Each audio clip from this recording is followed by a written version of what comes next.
మనం ఎవరి మీద డిపెండ్ కాకూడదు. దానికి ఒక చిన్న ఎగ్జాంపుల్ చెప్తాను నేను, మహాభారతంది. అర్జునుడు, దుర్యోధన్. అర్జునుడు ఏమో దుర్యోధన్ దగ్గర కొన్ని ప్రాంతాలు అడగాల. ప్రాంతాలు అంటే ఇప్పుడు మన స్టేట్స్ ఉంటాం. ఇప్పుడు ప్రజెంట్లీ మనం స్టేట్ అంటాము, ఆ కాలంలో మనం ప్రాంతాలు అంటుండే కదా.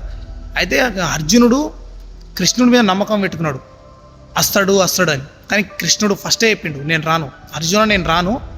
నీకు ఏది అనిపిస్తే, నీకు ఏ ప్రాంతం కావాలనుకుంటే అది అడుగు, కౌరవుల దగ్గర అడగాల.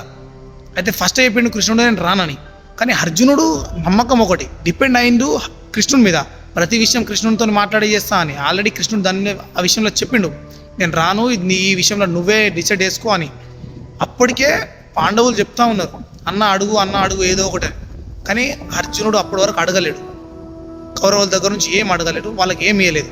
కృష్ణుడు రాలేదా అంటే రాచిండు, సభ అయిపోయిన తర్వాత వచ్చిండు. అది ఆ విషయం వేరే విషయం. కానీ ఇక్కడ మనకు అర్థం కావాల్సింది ఏంది, మనం ఒకరి మీద డిపెండ్ కాకూడదు.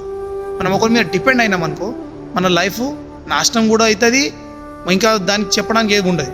అందుకోసం మన మీద మనం డిపెండ్ అయినాం అనుకో, ఇక్కడ మన మీద మనం డిపెండ్ అయ్యి నువ్వు ఏ దేశంలో ఉన్నా, ఏ కంట్రీలో ఉన్నా కూడా దేశం వదిలేసి నీ మీద నువ్వు నమ్మకం పెట్టుకున్నావు కాబట్టి నువ్వు ఒకటి మారుతావు, ఎదుగుతావు అనే నమ్మకం ఉంటుంది.